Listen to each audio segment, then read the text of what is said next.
ஸ்ரீமதே ராமானுஜாய நமஹ. ஆழ்வார் எம்பெருமானார் ஜீயர் திருவடிகளே சரணம். அஸ்மத் ஆச்சாரியன் திருவடிகளே சரணம். ஸ்ரீசைலேச தயாபாத்திரம் தீபக்தியாதி குணார்ணவம் யதீந்திர பிரவணம் வந்தே ரம்யஜா மாதரமணிம்.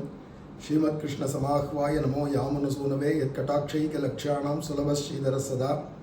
மண்ணுயிர்காளிங்கே மணவாள மாமுனிவன் பொன்னடியாம் சங்கமல போதுகளை உன்னிச் சிரத்தாலே தீண்டில் அமானவனும் நம்மை கரத்தாலே தீண்டல் கடன்.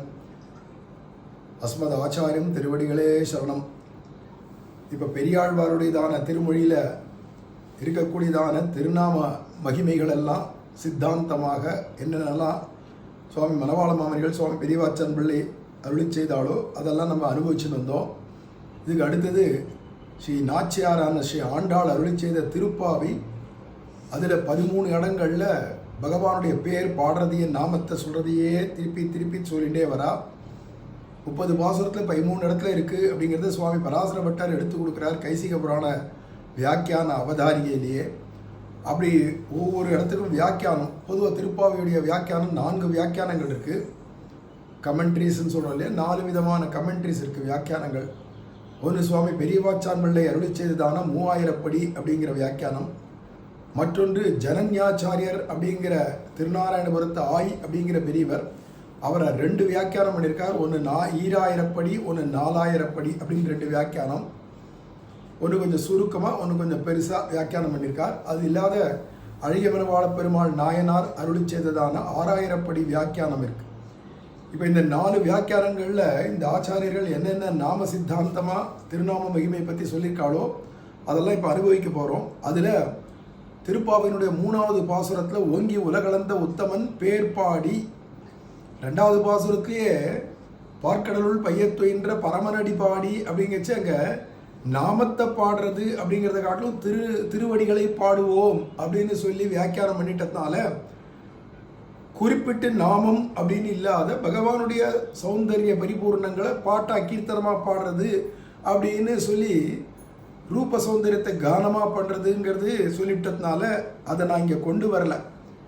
திருநாமம்னு ஸ்பெஷலாக பேர், நேம், நாமம் அப்படிங்கிறது எது வருதோ அதுதான் இங்கே எடுத்து சொல்கிறதா வியாக்கியானங்களில் நம்ம எடுத்து காட்டுறதா இருக்கிறதுனால அதில் இப்போ 3வது பாசத்தில் பேர் பாடி அப்படின்னே வருது. திருவிக்கிரமனுடையதான நாமத்தை பாடுறது, பேரை பாடுறது அப்படிங்கிறச்சே அதுக்கு வியாக்கியானம் முதல்ல சுவாமி பெரியவாச்சான் பிள்ளை எப்படி அனுபவிக்கிறார்னு பார்ப்போம். பேர் பாடி இக்குணங்களுக்கு வாசகமான திருநாமங்களை பிரீத்தி பூர்வகமாக பாடி, பகவான் திருவிக்கிரமாவதாரம் பண்ணினதுல பலவேறு கல்யாண குணங்களை காண்பிச்சான். அதில் தன்னை அழிச்சுண்டாவது புறத்தியார சௌக்கியமாக வாழ வைக்கிறவன்றதான் உத்தமன் அப்படிங்கிற ஆண்டாள். அந்த உத்தமனுடைய பேர் பாடுவோம்ன்றதுனால இந்த குணங்களுக்கு பகவானுடைய திருக்கல்யாண குணங்களை சொல்லக்கூடியதான என்னென்ன நாமங்கள் உண்டோ, பெயர்கள் உண்டோ அதை பிரீத்தி பூர்வகமாக பாடி அப்படின்னு இங்கே வியாக்கியானம் பண்ணார். பிரீத்தியோட பாடணும். அடிக்கடி ஆழ்வார்கள் பல இடங்கள்லையும் சரி வியாக்கியானங்கள் சொல்கிறார் பகவன் நாமத்தை பிரீத்தியோட சொல்லணும். ஏன்னா அது வேண்டாம் வெறுப்பா ஏனோ சொல்லி தொலைக்க வேண்டியிருக்கே அப்படின்னு நினச்சிட்டோ. மற்ற சாதனைகள் போல இல்லை, இது சாத்தியம். நாமம் சொல்கிறதே பரம பிரயோஜனம்னு இருக்கச்சே அதை ஆசையோடு சொல்லணும். அதில் இங்கே எல்லா ஆச்சாரியர்களுமே சொல்கிறா ஆர்வத்தால் பாடாதார் பாட்டென்றும் பாட்டல்ல கண்டாமே அப்படின்னு பாட்டல்ல கேட்டாவேன்னு சொல்கிறதுனால அப்போது திருமங்கையாழ்வார் சொல்கிறது போல ஆர்வத்தோட பாடணுன்றது தான் இங்கே சொல்கிறார். பகவானுடைய நாமத்தை பிரீத்தி பூர்வகமாக பாடணும் அப்படின்னு. இந்த இடத்துக்கு உத்தமன் பேர் அவன் தனக்கும் பிறர்க்கும் உண்டான வாசி போரும் அவனுக்கும் திருநாமத்துக்கும் அப்படின்னு சுவாமி பெரியவாச்சான் பிள்ளை சொல்றார். பகவானை காட்டிலும் மற்ற தெய்வங்கள் அல்லது மற்ற மனுஷியர்கள் அல்லது பேய் பிசாசுகள் பிரம்மராட்சசுகள் அல்லது பேய்கள் பிசாசுகள் பிரம்மராட்சசுகள் இல்லாத பித்ருக்கள், அதுக்கடுத்து யக்ஷரர்கள், கிண்ணறர்கள், காருடர்கள், கந்தர்வர்கள், வித்யாதரர்கள் அப்படிங்கிற கணங்கணமாக தேவகணம், அசுர கணங்கள், ராட்சச கணங்கள், பேய் பிசாசு கணங்கள், பித்ருகணங்கள், இதெல்லாம் போக பூமியில் இருக்கிற மனுஷ கணங்கள், அதில் இருக்கக்கூடியதான ஜலஜந்துக்களான ஜீவர்கள் அல்லது ஜலஜந்துக்களாக இல்லாத ஸ்தல ஜந்துக்களாக இருக்கக்கூடியதான மிருகங்கள், பட்சிகள், ஆக பசு பட்சிகள், அப்புறம் ஸ்தாவரங்களாக இருக்கக்கூடியதான மரங்கள், செடிகள், கொடிகள், அதுலேருந்து ஆரம்பித்து கண்ணுக்கு தெரியக்கூடியதான விலங்குகள் அல்லது கண்ணுக்கு தெரியக்கூடிய பிராணிகள், கண்ணுக்கு தெரியாத பிராணிகள், அதில் அமீபான்னு சொல்கிறா அது வரைக்கும் நீங்கள் எடுத்துக்கோங்க. பிரம்மாவிலேருந்து ஆரம்பித்து எல்லார காட்டிலும் மேற்பட்டவன், சமஸ்த ஜீவாத்மாக்களுக்கும் மேற்பட்டவன் ஸ்ரீமன் நாராயணன், உயர்ந்தவன். அத மாதிரி சமஸ்த பிரகிருதி மண்டலத்தில் இருக்கக்கூடிய, பிரகிருதியில் இருக்கக்கூடிய 24 தத்துவங்கள் இருக்கே, அதையும் காட்டிலும் உயர்ந்தவன். இது ஜடப்பொருளாக இருக்கக்கூடிய பிரகிருதி 24 தத்துவங்களோட, அது காட்டிலும் சைத்தன்யமுடையதான சேதனனாக இருக்கக்கூடியதான ஜீவாத்மா, அதாவது ஞானவான் அல்லது ஞான சம்பன்னன் அல்லது அறிவுடையவன் அப்படின்னு சொல்லக்கூடிய சேதனமாக இருக்கக்கூடிய ஜீவாத்மாக்கள், இதெல்லாம் காட்டிலும் உயர்ந்தவன் எம்பெருமான். அதனால சேதனங்களை காட்டிலும் விசேஷமானவன். அதனால சகலேதர விலக்ஷணா, சகல வஸ்துக்கள், இதரமான வஸ்துக்கள், தன்னை தவிர்ந்த மற்ற வஸ்துக்களை காட்டிலும் விலட்சணமானவன் அப்படின்னு ராமானுஜரும் கத்தியத்தில் சொல்லிட்டு போறார். அப்பேற்பட்ட எல்லாத்த காட்டிலும் விலட்சணமான உயர்ந்தவனாக இருக்கக்கூடியவன் ஸ்ரீமன் நாராயணன் அப்படிங்கிறது எப்படியோ, அத மாதிரி பகவான் நாராயணனை காட்டிலும் உயர்ந்தது நாராயணன் நாமம் அப்படிங்கிறார் பெரியவாச்சான் பிள்ளை. நம்ம சம்பிரதாயத்தில் நாராயணனும் நாராயணனுடைய பேரும் நாமமும் ரெண்டும் சமம்னு சொல்லலை, இதுக்கு அதுக்கும் அபேதத்தை சொல்லலை. பேதம் உண்டு, நாமம் வேற பகவான் வேற. பகவானை காட்டிலும் உயர்ந்தது நாமம்.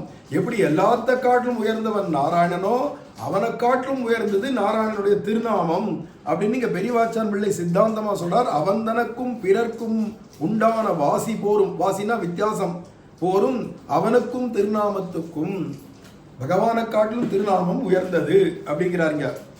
அதுக்கு ஒரு திருஷ்டாந்தம் சொல்லி, உதாரணம் சொல்லி நமக்கு விளக்கணும் இல்லையா? கட்டிப்பொன் போலே அவன், பனிப்பொன் போலே திருநாமம் அப்படின்னார்.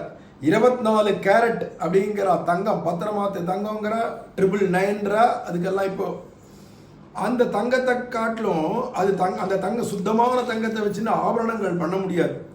அதில் கொஞ்சம் காப்பர்ன்றதான செம்போ அல்லது அதில் வெள்ளியோ ஏதோ கொஞ்சம் கலந்து அது 999 999ன்னு இருக்கிறதுக்கு பதிலாக 916 916 அப்படிங்கிற கிரேடுக்கு அதை கொண்டு வந்தா தான் அது நகைகளாக சுலபமாக பண்ண முடியும், வளைஞ்சு கொடுக்கும். எப்படி வேணா அதை எப்படி வேணா தட்டி காரியம் கொள்ளலாம், எந்த தோடா பண்ணலாம், எந்த ஆபரணமாக வேணாலும் பண்ணலாம். அப்போ அதுக்கு பனிப்பொன்னு பேர். அவ சுத்தமான தங்கத்துக்கு கட்டி பொன்னு சொல்வா. அந்த கட்டி பொன் போல பகவான், பனிப்பொன் போல திருநாமம். ஏன்னா பகவானுக்கு சில ரூல்ஸ் அண்ட் ரெகுலேஷன்ஸ் இருக்கு, சட்ட திட்டங்கள் இருக்கு. இப்படி இப்படி இருக்கிறவனை தான் இப்படி காப்பாற்ற முடியும், இப்படி இவனுக்கு தகுதி இருந்தால் தான் இது பலாபலன் அவனுக்கு கொடுக்க முடியும் அப்படிங்கிறதான சில வழிமுறைகள் பகவானுக்கே சட்ட திட்டங்கள் உண்டு. ஆனால் நாமம் சுதந்திர கிருபாடு. அதுக்கு ஒன்று தான் தெரியும், கருணை பண்ண மட்டும்தான் தெரியும். கருணைன்ற குணத்தை பிரதானமாக கொண்டது நாமம். அப்படிங்கிறதுனால அவனுக்கு தகுதி இருக்கா தகுதி இல்லையா, அது மட்டும் இல்லை அவன் மனுஷன்தானா தேவன்தானா அசுரனா ராட்சசனா, அவன் பேய் பிசாசியா பிரம்ம ராட்சசா, அவன் பித்ருலோகத்தில் இருக்கானா யட்சரனா கிண்ணரரா கருடர்களா கந்தர்வர்களா வித்யாதர்களா, எந்த கணத்தை சேர்ந்தவனோ, மனுஷன்லயே இந்த தேசத்தை சேர்ந்தவனா, வெளிநாடுகளில் இருக்கக்கூடியவனா, நம்ம மொழியா வெளிய மொழியா, நம்ம மதமா வெளி மதமா, எந்த விதமான பாகுபாடும் இல்லை. அவன் நாஸ்திகனா ஆஸ்திகனான்னு கூட பார்க்காது. அதோடு இல்லாத விலங்கு பசு மனுஷ பக்ஷிவான்னு சொல்லும்படியா பசுபட்சியா இருந்தா கூட எல்லாரையும் சுதந்திரமா காப்பாத்தி வைகுண்டத்துக்கு அழைச்சின்னு போகக்கூடியது நாமம் தான். அப்போ எப்படி வேணாலும் வச்சுண்டு எங்கனே சொல்லினும் இன்பம் பயக்குமே நம்மாழ்வார். எப்படி ஆனாலும் அது நமக்கு நன்மையே பயக்கும். இது நாமம். இப்படி இருந்தாத்தான் நன்மை பயக்கும் அப்படிங்கிறது பகவான். அப்ப பகவானை காட்டிலும் உயர்ந்தது நாமம்னா எந்த விதத்துலன்னா கருணையில விஞ்சி இருக்கு. பாத்திரம் நிஜமாவே பார்க்காத கிருபை பண்ணக்கூடியது நாமமாக்கத்தால நாமத்தை நம்பலாம் பகவானை காட்டிலும் அப்படிங்கிற சித்தாந்தத்தை இங்க காட்டுறார். கட்டிப்பொன் போலே அவன், பனிப்பொன் போலே திருநாமம். அவன் தன்னை இல்லை செய்கிறவர்களும் திருநாமம் கொண்டு காரியம் கொள்ளா நிற்பர். பகவானே இல்லைன்னு சொல்றவங்க கூட பகவன் நாமத்தை வச்சுன்னு லாபத்தை அடைவான். ஏன்னா கடவுள்லாம் கிடையாது அப்படின்வான், காரியம் ஆனா நாராயணான்வான். ஏன்னா அவன் கடவுளை தான் நம்பலையே, நான் கடவுளை நம்பல, ஆனா நாராயணா சொன்னா காரியம் நடக்கிறதுன்றதை பார்க்கறான். எந்த காரியத்தையும் சாதிக்கக்கூடியதா இருக்கு அப்படிங்கிறதுனால கடவுளை இல்லை அப்படிங்கிறது அவன் தன்னை இல்லை செய்கிறவர்களும், அதாவது நாஸ்திகர்கள், கடவுளே இல்லைன்னு சொல்றவங்க கூட திருநாமம் கொண்டு காரியம் கொள்ளா நிற்பார். திருநாமத்தை வச்சுட்டு பின்னாடி ஒரு இடத்துல நம்பிள்ளை சுவாமி நம்பிள்ளை வியாக்கியானத்தில் சொல்லிச்ச கூட சொல்றார், ஒரு காலம் அந்த காலங்களில் நாஸ்திகனான ராஜாக்கள்லாம் கூட படையெடுத்து யுத்தத்துக்கு போறச்சே விஷ்ணு சகஸ்நாம பாராயணம் பண்ணிட்டு அதை பண்ண சொல்லிட்டாவது கேட்டுட்டு அவளுக்கு தான தட்சணை எல்லாம் பண்ணிட்டாவது போவாளாம். ஏன்னா அந்த நாமத்தை சொன்னா ஜெயம் உண்டாகும் அப்படிங்கிறதுனால வெற்றி தரும் 10 மேவி கற்பார்க்கு இந்த 10 பாசுரம் சேவிச்சோமானா வெற்றியை தரும், ஜெயத்தை உண்டாக்கும் அப்படிங்கிறார் சுவாமி நம்மாழ்வார் ஒரு பதிகத்துல. அப்போ அந்த இடத்துக்கெல்லாம் வியாக்கியானம் பண்ணிச்சு என்னடா, நாஸ்திகாலா இருக்கிற ராஜாக்கள் கூட இந்த 10 பாசுரத்தை சொல்லிட்டோ விஷ்ணு சகஸ்நாமத்தை சேவிச்சுட்டோ போயிடுவாளாம், போய் ஜெயத்தோட வந்துடுவா. ஆனா கடவுள் இல்லைன்னுவா, கடவுள் இல்லைன்னுவா, ஆனா நாமத்தை ஒத்துப்பா. நாமத்தினால வெற்றி கிடைக்கிறது, பலன்கள் கிடைக்கிறதுன்றதுனால அதை எடுத்து காட்டாதீங்க. அவன் தன்னை இல்லை செய்கிறவர்களும் திருநாமம் கொண்டு காரியம் கொள்ளா நிற்பர். அதாவது வியாதி பரிகாரார்த்தமாக திருநாம சங்கீர்த்தனத்தை விதித்தால் அப்போதே அத்தை செய்யா நிற்பர்கள். ஒரு வியாதி போனோம்னா இப்ப அச்சுதானந்த கோவிந்த நாமோச்சாரண வேஷஜாது நஷ்யந்தி சகலா ரோகாக சத்தியம் சத்தியம் வதாமியகம் அப்படின்னு சாஸ்திரம் சொல்லியிருக்கு இல்லையா. அப்ப சத்தியத்துக்கு மேல சத்தியமா சொல்றேன், உன்னுடைய எல்லா வியாதிகளும் நசிச்சு போயிடும். ஆதி வியாதின்னு என்னென்ன உண்டோ எல்லாமே நசிச்சு போயிடும். அச்சுதா அனந்தா கோவிந்தான்னு பகவானுடைய பேரை சொன்னால் அப்படிங்கிறத யாராவது உபதேசம் பண்ணா அவன் நாஸ்திகனா இருக்கிறவன் கூட வியாதி போனோன்னா ஒழுங்கா சொல்லலாம், அச்சுதானந்த கோவிந்தா அச்சுதானந்த கோவிந்தா அச்சுதானந்த கோவிந்தா அப்படின்னு சொல்லி வியாதியை போக்கிப்பானான். அப்ப கடவுள் இல்லைங்கிறவன் கூட நாமத்தை ஒத்துண்டு நாமத்தை அவலம்பிச்சிருவான் அப்படிங்கிறத சொல்றாருங்க.